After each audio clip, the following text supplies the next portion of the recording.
네, 여러분 안녕하세요. 이소영입니다.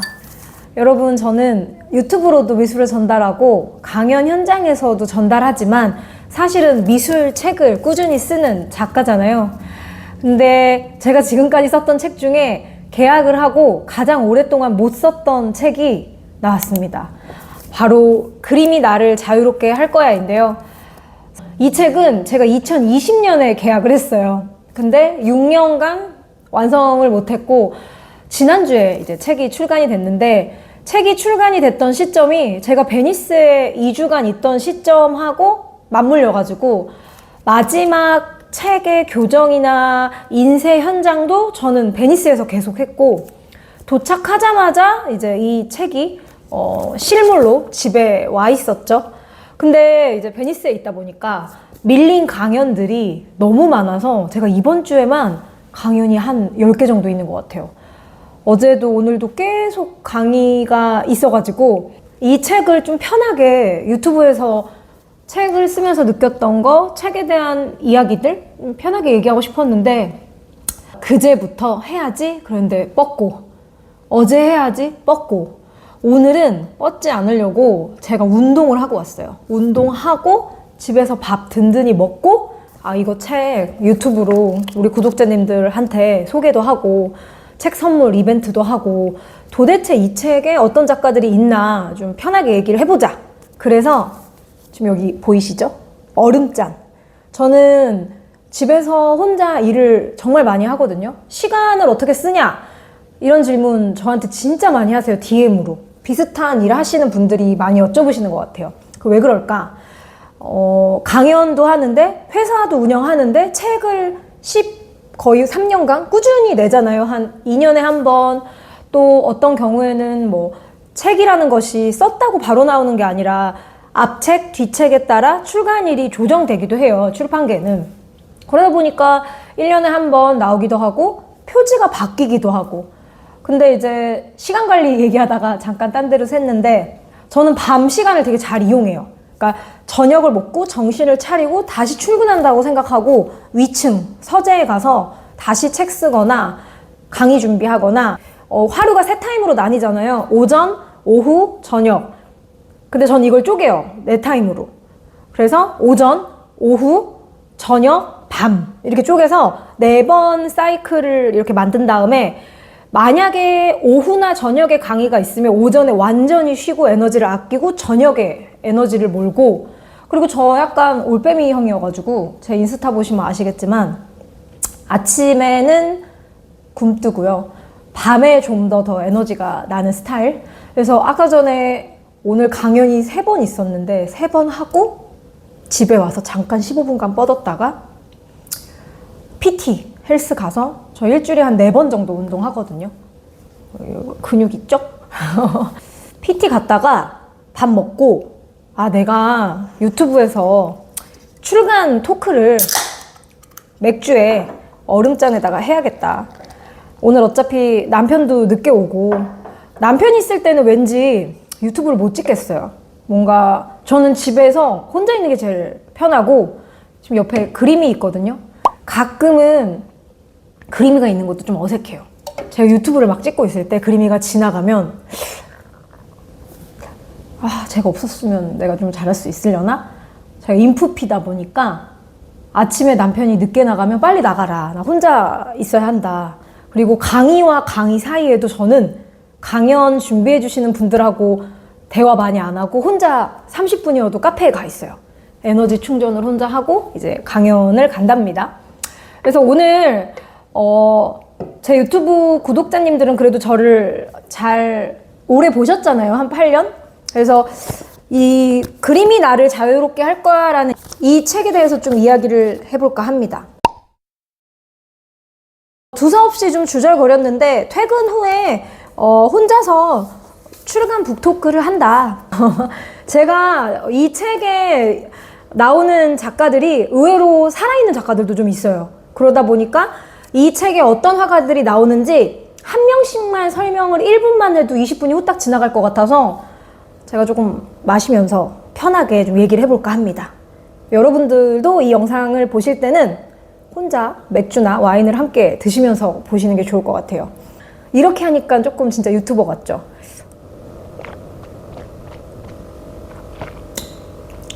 너무 맛있네요. 150kcal구나. 안주 없이 그냥 먹으면 150kcal인가 봐요. 이거 광고 아니고.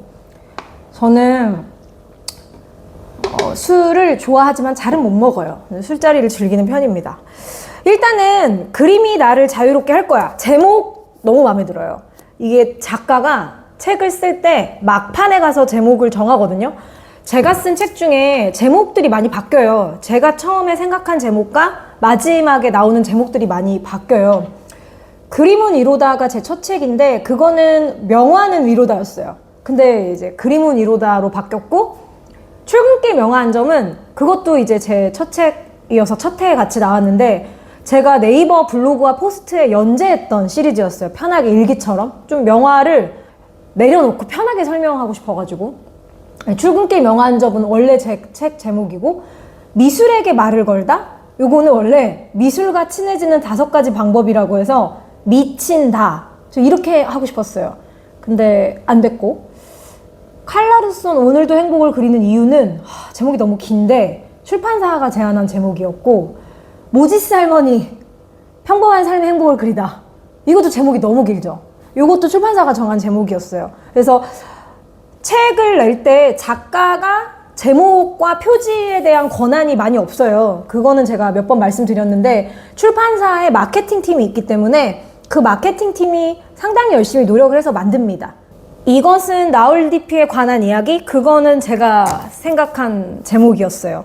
어쨌든 그림이 나를 자유롭게 할 거야는 제가 생각한 제목이 아니었어요. 근데 출판사에서 마지막까지 저랑 여러 가지 고민을 하다가 저는 그럼 이 제목으로 하겠습니다 하고, 이거는 메인 타이틀이 아니라 서브 타이틀이었는데 이거를 아예 메인으로 바꿨어요. 근데 사실은 저는 예술이 나를 자유롭게 할 거야 라고 하고 싶었어요. 이유는 이 책에 그림만 그리는 화가가 아니라 조피 토이버 아르프나 김윤신 작가처럼 조형예술을 하는 작가들이 있기 때문에 입체적인, 그래서 예술이 나를 자유롭게 할 거야, 이렇게 하고 싶었어요. 제목이 왜 조금 마음에 들었냐면 조금 힙한 느낌이 들었어요. 정말 예술이 우리를 자유롭게 하잖아요. 내가 못했던 거, 내가 상상하지도 않았던 거, 나는 못 가봤던 세계, 이런 것들 때문에 우리가 예술을 좋아하고 우리가 예술을 감상하면서 정말 수많은 세계를 접하잖아요. 그래서 저는 제목은 아주 마음에 듭니다. 첫 번째 제목이 뭐였냐? 이 책이 처음 개학이 된 것부터 거슬러 올라가자면, 제가 여기저기 유튜브나 강연에서, 인스타에서, 블로그에서 할머니 아티스트들을 좋아한다 라고 떠벌리고 다녔어요. 아실걸요? 제가 올해 초에도요, 여러분들이 꼭 알아야 되는 할머니 아티스트 5명 이런 거 유튜브 찍었더니 많은 분들이 퍼가시더라고요.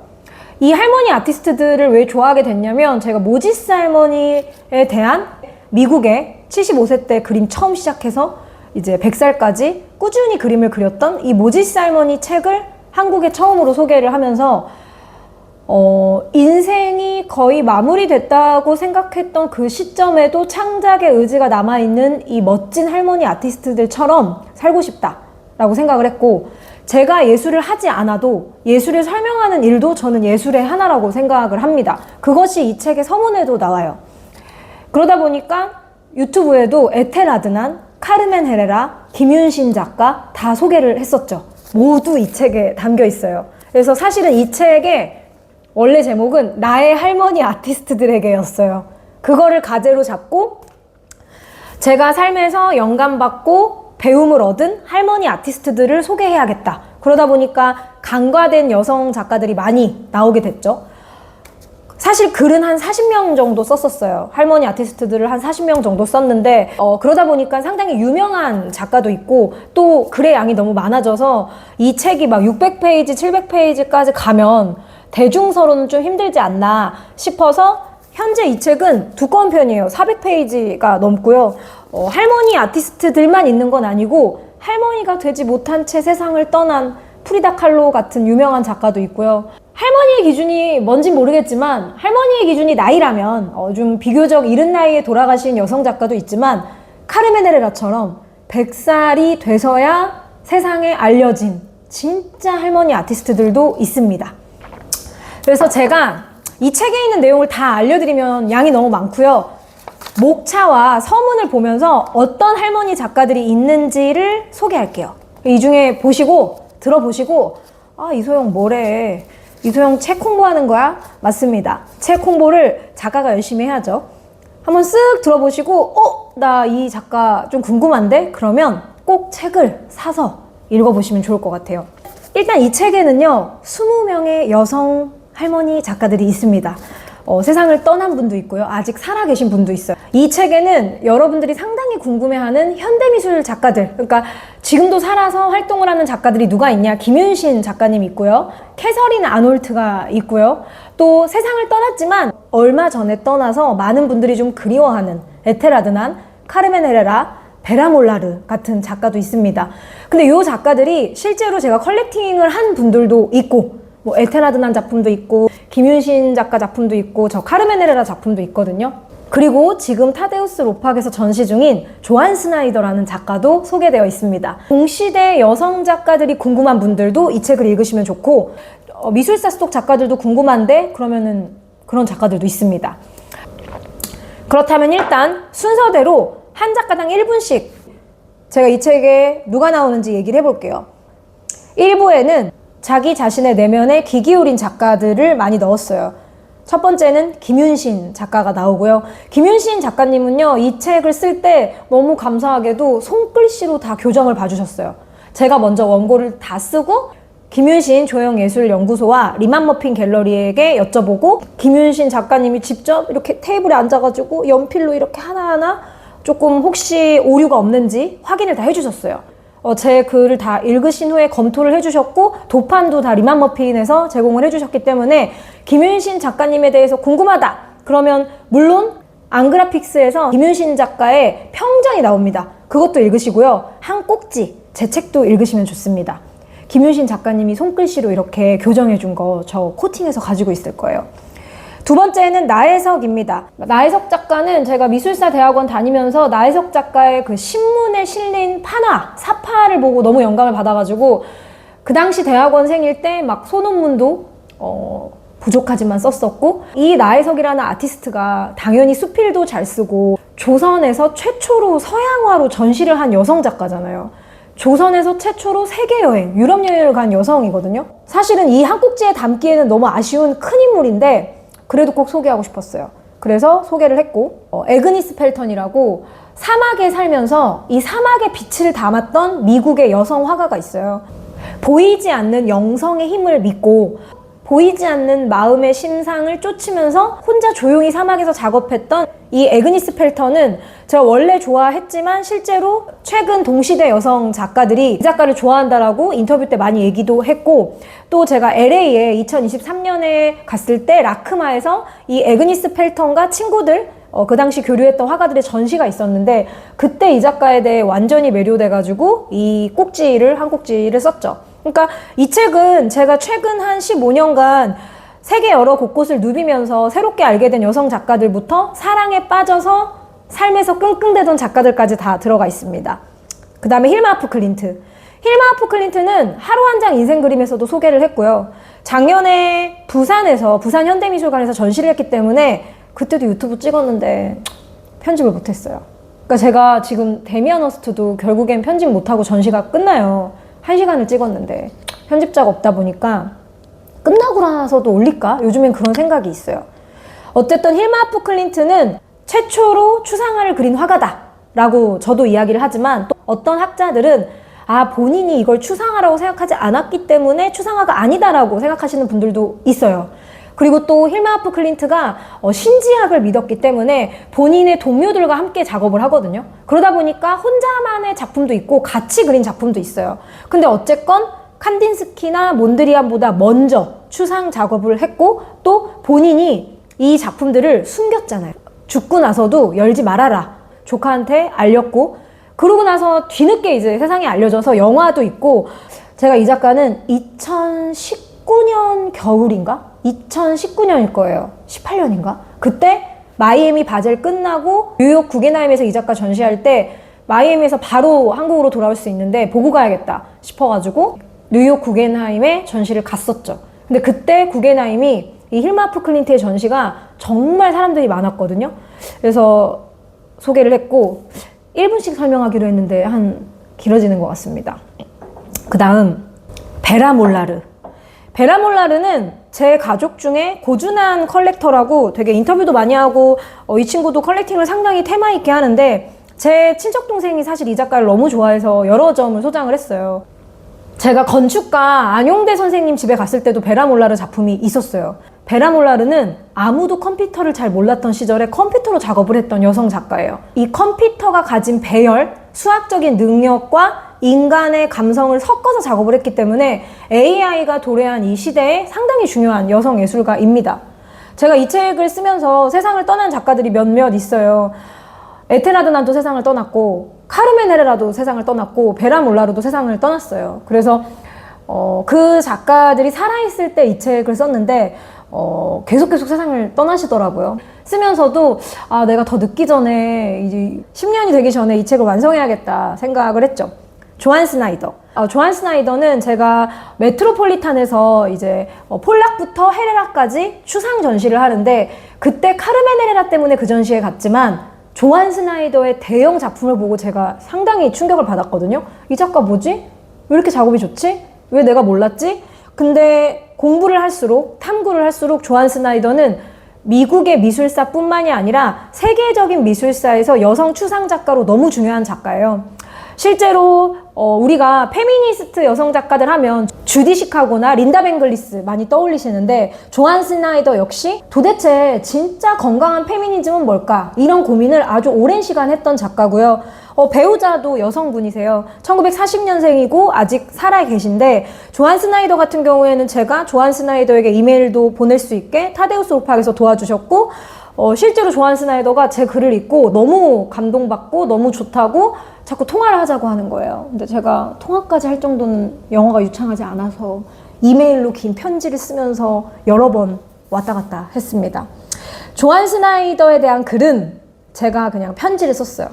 당신이 1960년대 미술 전공이 아니었다가 미술로 바꾸신 거거든요. 근데 미술을 하면서 자기가 처음으로 말을 하는 것 같다라고 표현을 해요.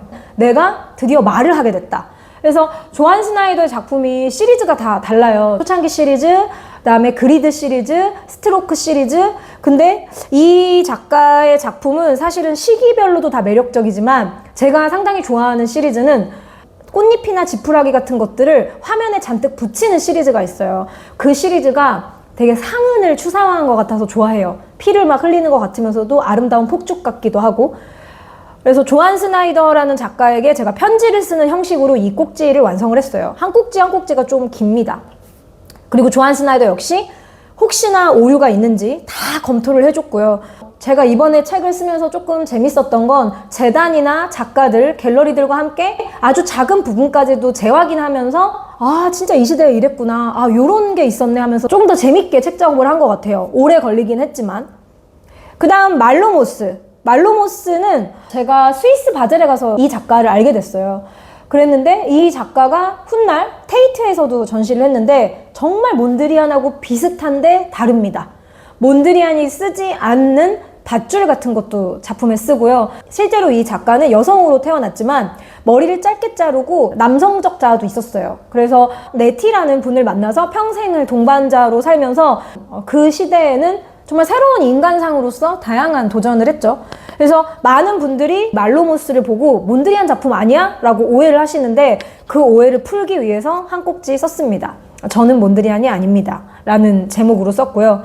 가브리엘레 민터는 이미 풍월당에서 민터에 대한 책이 나왔어요. 그래서 그 책 한 권을 다 읽고 저는 한 꼭지만 읽으셔도 돼요. 근데 저도 민터를 워낙에 좋아했었고 민터도 꼭 소개하고 싶다. 그리고 지금의 칸딘스키의 많은 작품이 지켜질 수 있었던 게 이 민터가 숨겨놨기 때문이거든요.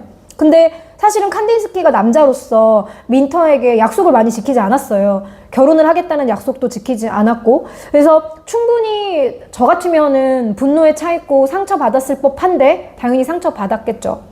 영화에서는 상당히 많이 상처받은 걸로 나오더라고요. 하지만 진정한 예술가로서 칸딘스키를 존중하고 청기사파 작품을 지켜낸, 본인의 작업도 훌륭히 해낸 그런 멋진 작가이기 때문에 한 꼭지 썼습니다. 그다음에 조피 토이버 아르프. 저는 원래는 강의 때는 소피 토이버 아르프라고 했는데요. 이번에 이 책을 쓰면서 실제적으로는 조피라고 하는 게 맞겠다 해서 이제 조피 토이버 아르프라고 했는데, 한스 아르프 아시죠? 장 아르프라고 불리기도 하는, 원래 한스 아르프인데 이름을 장 아르프로 바꿨잖아요. 이 두 부부의 작품은요, 프랑스의 스트라스부르에 가면 볼 수 있어요. 저도 스트라스부르에 가서 그 미술관에서 이 부부가 함께 작업한 인테리어와 작품들을 많이 봤는데요. 조피가 실제로 스위스 집회에 등장해요. 자코메티와 함께. 스위스의 자랑스러운 작가입니다. 근데 남편 한스 아르프, 장 아르프가 워낙 다다로 유명하고요. 장 아르프는 미술사 책에 많이 나와요. 근데 예전에 조피는 많이 나오지 않았어요. 근데 테이트가 꾸준히 여성 작가들을 소개하는 전시를 했을 때 소니아 들론에도 소개를 했었고, 조피도 소개를 하거든요. 그리고 조피 같은 경우에는 하우자이너스가 지금 다시 소개를 하고 있어서 다다이스트이기도 하지만 아주 실험적인 공연도 하고 조형 작업도 하고 마리오네트도 만들고 추상회화도 하는 정말 스펙트럼이 상당한 작가입니다. 그래서 제가 조피는 버지니아 울프 책 중에 올랜도라는 소설이 있는 거 아시죠? 너무 짧은 생을 살았는데 올랜도 같은 거예요. 그래서 그 올랜도와 비교해서 한번 써봤고요. 바네사벨. 바네사벨은 방금 전에 얘기한 버지니아 울프와 자매입니다. 근데 버지니아 울프는 상당히 유명한데요. 아직 많이 모르시는 분들이 있고, 이 바네사벨의 페인팅이요, 되게 편안한 느낌이 있어요. 윤곽이 흐릿한데요, 볼 때마다 되게 편안한 느낌을 주거든요. 근데 이분도 보통 삶이 아니었어요. 결혼 생활도 독특했고요. 아픔이 너무 많았어요. 가족도 많이 죽고, 심지어 버지니아 울프까지도 주머니에 돌을 넣고 강으로 들어가서 세상을 떠났잖아요. 근데 이분은 그런 것들을 환경을 가꾸고 꾸미는 거에 에너지를 많이 썼던 것 같아요. 실제로 버지니아 울프 책 표지 바네사벨이 많이 만들었거든요. 그래서 바네사벨도 소개를 했습니다. 빅토리아 디브르.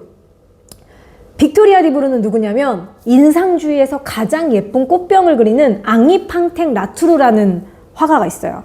인상파 하면 다들 모네, 피사로, 르누아르, 드가 이런 화가들 많이 아시지만, 정말 움직이지 않는 이 정물화를 아름답게 그렸던 화가가 되게 사실적으로 그렸어요. 어떻게 보면 구스타프 카유보트 스타일이에요. 근데 이 앙리 팡텍 라투르가 부인이 바로 이 빅토리아 디브르인데요. 빅토리아 디브르도 그 당시에 되게 열심히 활동했던 정물화가였는데, 남편이 정물화가로 너무 유명하다 보니까 항상 부인이라고 불렸어요. 살롱전에서 상도 받았고 훈장도 받았는데, 사실은 앙리 팡텍 라투르가 먼저 떠나고 남편의 예술 작품을 정리하고 카달로그 레조네 같은 걸 만드는데 엄청 힘을 썼던 작가거든요. 근데 사실은 앙리 팡텍 라투르랑 빅토리아 디브르가 하풍이 좀 달라요. 그래서 시간이 흐르고 이 빅토리아 디브르가 또 다른 앙리 팡텍 라투르다 하면서 전시도 다시 하고 많이 알려지는 연구가 있었어요. 이 논문도 있고. 그래서 이 빅토리아 디브르를 소개하는 꼭지는 내가 빅토리아 디브르였다면 어땠을까 하고 일기를 써보는 꼭지로 제가 한번 소개를 해봤어요. 그리고 앙리 팡텍 라투르는 제가 하루 한 장 인생 그림에 이미 또 소개를 했었고, 그래서 이 책에서 제가 일부러 소개하지 못했던 빅토리아 디브르를 꼭 소개를 하고 싶었답니다. 그 다음에 이 책에서 가장 유명한 화가 프리다 칼로. 다 아시죠? 프리다 칼로는 어린 시절부터 소아마비가 있었지만 교통사고로 인해 몸을 더 다치게 됐고, 그럼에도 불구하고 본인의 인생을 살며 만세라는 찬란한 문구까지 넣어서 수박 정물화를 그렸던 화가잖아요. 남편 디에고 리베라도 상당히 중요한 화가지만, 마돈나가 프리다 칼로 작품을 너무 좋아해가지고 프리다 칼로는 제 책 중에 그림문 이로다에서도 한번 소개가 됐지만 이 책에서는 조금 다른 이야기로 소개를 했고요. 마리아 블랑샤르. 저는 이 책에서 이 작가 소개했는데 퐁피두 하나 갔는데 마리아 블랑샤르 작품이 딱 있는 거예요. 이 작가는 큐비스트들 중에서도 여성 화가로서 아주 열심히 활동했던 작가예요. 근데 선천적으로 기형이 있었어요. 이렇게 등이 굽고 이제 그랬었는데, 그 기형을 극복하고 마녀라고 놀림을 항상 받았대요. 그걸 극복하고 아주 멋진 예술 작품을 만들어냈던 이 마리아 블랑샤르도 소개를 했습니다. 나중에 퐁피두 하나 가셔가지고 마리아 블랑샤르의 작품을 찾아보세요. 제 책에 있는 작품이 왔어요. 너무 반가웠어요. 샤를로테 살로몬. 이 작가는 정말 특이한 작가예요. 유대인이었는데 결국엔 젊은 나이에 세상을 떠났지만 그림과 글이 섞인 대서사시를 어마어마하게 남기고 세상을 떠났어요. 근데 그 작품의 제목이 삶인가 연극인가거든요. 자기의 어떠한 사연 많은 이 삶을 그대로 직시하기보다는 제3자가 돼서 바라본 것 같아요. 그래서 자신의 삶을 기반으로 한 음악과 그림과 글이 섞인 이 대서사시를 만든 작가이기 때문에 꼭 소개를 하고 싶었고요. 헬렌 셰르프백. 요 작가도 제가 상당히 좋아해요. 저는 요 작가 작품 보려고 핀란드 미술관, 국립미술관 많이 갔었어요. 제가 결혼 전에는 솔직히 말하면 더 아무 때나 떠날 수가 있었기 때문에 일주일 정도 시간 되면 핀란드 가고 일주일 정도 시간 되면 덴마크 가고 그렇게 해서 나온 책이 칼라르스온을 소개하는 책인데 실제 북유럽은 여성 작가들이 기회가 좀 많았어요. 그리고 또 북유럽은 법으로 따지면 다른 유럽에 비해 부모가 자녀 중에 아들에게만 유산을 물려주는 게 아니라 딸에게도 동등하게 물려줄 수 있었어요. 그러니까 북유럽 여성 작가들은 결혼을 안 한 작가들도 되게 많고요. 실제로 북유럽의 여성 작가들이 유학도 많이 다녔었고 그 중에 상당히 작업을 열심히 했던 작가인데 요 작가도 선천적으로 몸이 약해요. 그러다 보니까 아무래도 자화상을 그리는 일이 많았고 이 헬렌 셰르프백의 자화상이 시간이 흐를수록 뭉크보다 더 건조해요. 그러니까 여성 뭉크다 이런 별명도 있는데 뭉크보다 훨씬 외롭고 건조하고 수분기가 쫙 빠진 얼굴을 그렸는데요. 그 작품이 나이가 들어가는 것을 얼마나 잘 인정하고 있는가에 대한 이야기를 하는 것 같아서 제가 원래 좋아했었고 하루 한 장 인생 그림에서도 소개를 했지만 여기서도 다시 한번 강조하고 싶어서 소개를 했습니다. 그래서 제 책을 꾸준히 읽으신 분들은 이 작가 이소영 작가의 다른 책에도 있는데 라고 생각하실 수 있지만 중요한 작가라면 저는 한 번씩 더 소개를 해도 되겠다 싶어가지고 다른 방식으로 다른 내용으로 소개한 작가도 종종 있어요. 카르멘 헤레라 소개했습니다. 제가 이 책에서 소원을 풀었어요. 제가 늘 김윤신 작가 소개하고 싶다. 카르멘 헤레라 소개하고 싶다. 대중서예. 에테라드난 소개하고 싶다. 그랬는데 카르멘 헤레라를 소개하게 됐고요. 리슨 갤러리가 아주 열심히 도와주셨어요. 리슨 갤러리의 우리 주영쌤이 재단과 계속 연락을 해서 전부 다 검토를 해주시고 작품도 이게 들어가는 게 좋겠다. 하나하나 다 그래서 믿고 보셔도 됩니다. 이 내용 면에서는 아주 자신 있어요. 그 다음에 에밀리카. 에밀리카는 이 책의 표지입니다. 저 이 책의 표지를 사실 조한 스나이더 작가로 하고 싶었는데 조한 스나이더 작가의 작품이 너무 추상적이다 보니까 여기 표지에 넣으면 조금 실제 작품보다 아쉬움이 있더라고요. 그래서 고민하다가 이 에밀리카가요. 캐나다의 국민 화가예요. 캐나다에는 에밀리카 대학교도 있어요. 제이디 차가 에밀리카 대학교 나왔을걸요? 제가 알기로는 캐나다 출신이잖아요. 근데 이 에밀리카가요. 캐나다의 숲을 정말 새로운 시선으로 봤어요. 숲을 인간이 정복해야 될 대상이 아니라 인간이 가꿔야 될 대상으로 봅니다. 그래서 이게 숲을 그린 작품인데 제 책이랑 어울리는 것 같아요. 그래서 에밀리카도 소개를 했고 에밀리카도요. 회화도 유명하지만 그녀가 쓴 책도 상당히 유명해요. 에텔 아드난처럼 문인이기도 하고 화가이기도 합니다. 그리고 캐서린 아놀트. 캐서린 아놀트라는 작가님은 초이 앤 초이 통해서 제가 알게 됐는데요. 제가 캐서린 아놀트 작가님의 작품에 대해 설명한 글을 읽고 작가님이 우셨대요. 너무 감사했어요. 왜냐하면 살아있는 화가가 내가 그 화가에 대해 설명하는 글을 읽고 울었다니 이것만큼 큰 영광이 어디 있겠어요. 사실 저도 캐서린 아놀트의 전시를 보면서 되게 눈물이 많이 났어요. 딸을 먼저 떠나보낸 엄마의 마음이 작품에 많이 담겨 있거든요. 그래서 약간 지금도 울컥한데 작가님이 원래 인스타를 잘 안 하시는데도 저한테 DM을 보내주셨더라고요. 자기가 너무 내 글을 읽고 감동을 받았다. 그런 와중에도 혹시 오류가 있는지 다 확인해 주시고 그래서 초이앤초이의 남달라 이사님이 열심히 도와주셔가지고 캐서린 아놀트는 아마 출간기념 엽서에도 담겨 있을 거예요. 그래서 아마 초창기에 사시는 분들 중에서 어디서 사야지? 이것도 알아봐야 되는데 어떤 서점에서는 이 엽서가 또 선물로 나가는 게 있어요. 그래서 캐서린 아놀트는 아마 소장하신 분들이 꽤 있을걸요. 요즘에 미술 컬렉팅 좋아하시는 분들은 작업이 좋다 보니까 소장한 분들이 좀 많이 있는 걸로 알고 있습니다. 그 다음에 토베 안손. 다들 아시죠? 무민을 만든 어머니. 근데 토베 안손이 무민이 너무 유명해지다 보니까 사실은 토베 안손은 본인 스스로는 순수한 페인터로서 화가로서 활동을 하고 싶어 했어요. 그리고 토베 안손도 사실은 동성 배우자가 있었어요. 죽을 때까지 함께 서로를 응원했던 너무 순수하고 멋있는 배우자가 있었는데요. 그 시절에는 북유럽도 이 동성애가 법적으로 인정이 안 됐기 때문에 항상 둘이 몰래 만나고 그랬었어요. 토베 얀손이라는 예술가가 무민의 창조자뿐만이 아니라 얼마나 훌륭한 아티스트였고 화가였는지를 소개하는 글입니다. 마지막, 에테라드난. 에테라드난은요, 르롱 갤러리가 도와주셨어요.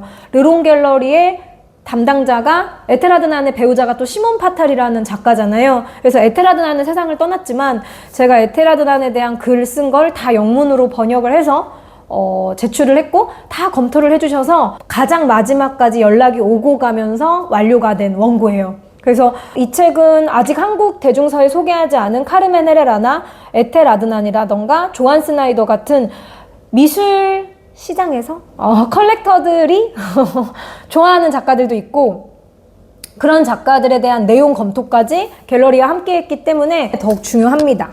제가 서문에 뭐라고 썼냐면 제가 강연을 많이 하다 보니까 사람들이 어떤 질문을 의외로 많이 하냐면 아니 왜 이렇게 그림을 모으세요? 왜 이렇게 그림 사는데 돈을 많이 쓰십니까?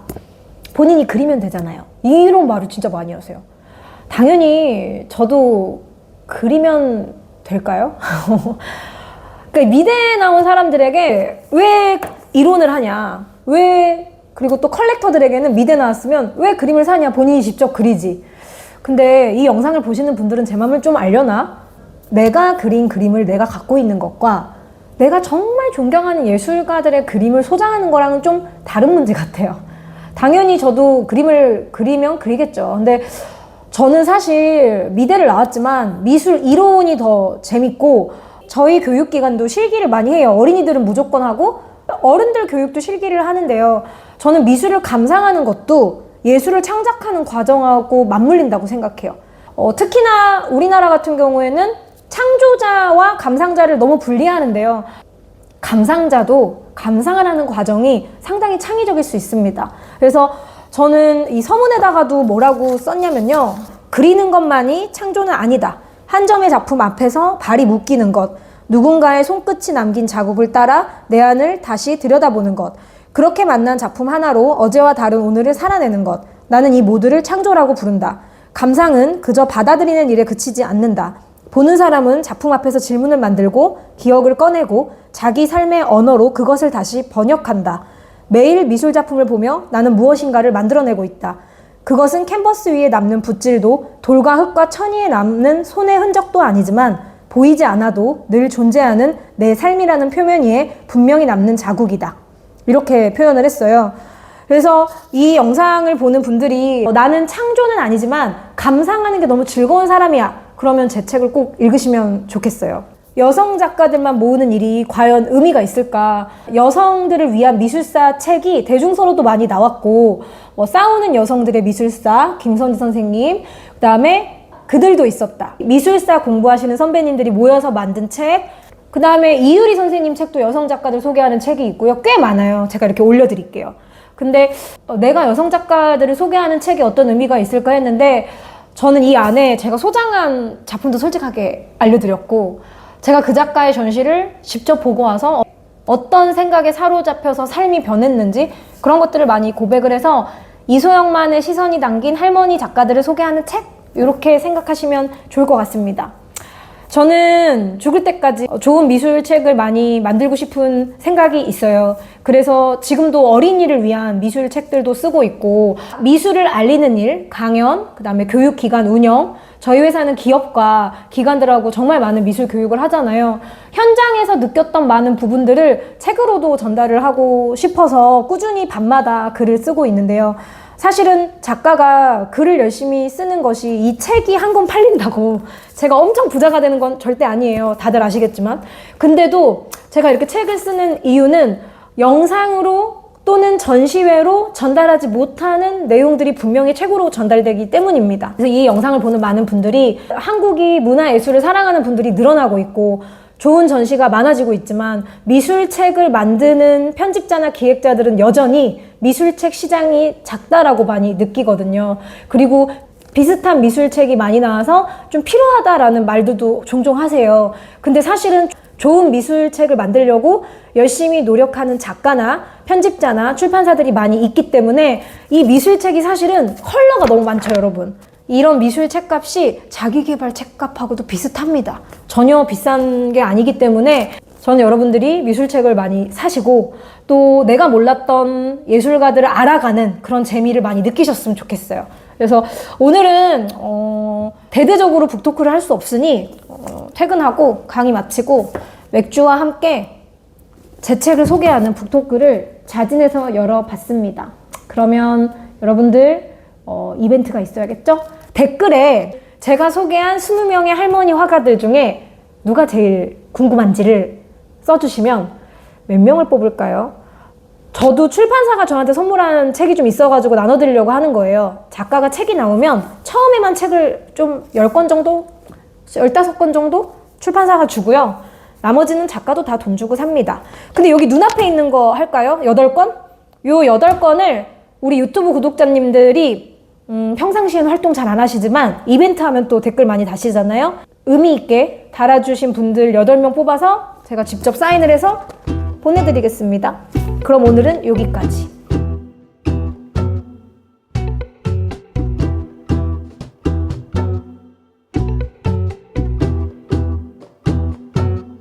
Siempre soñé de tenerte aquí toda la vida juntita a mí, tanto amor